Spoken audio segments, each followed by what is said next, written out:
नहमदुहु व नुसल्ली अला रसूलिल करीम अम्मा बाद फ़अऊज़ु बिल्लाहि मिनश शैतानिर रजीम बिस्मिल्लाहिर रहमानिर रहीम अस्सलामु अलैकुम व रहमतुल्लाहि व बरकातुहू. Question number 39 is, what is the saying of Mirza Qadiani in which he has said that prophethood has not ended but several thousand prophets may come?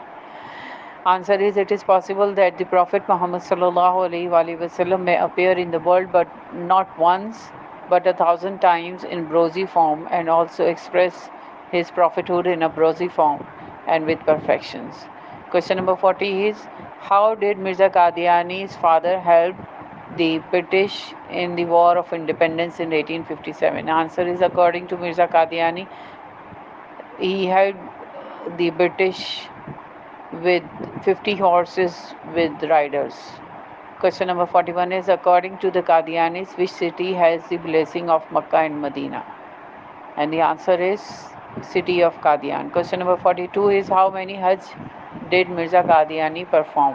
Answer is not even one, because Mirza Qadiani was afraid to go to Makkah and Medina lest the Muslims there kill him.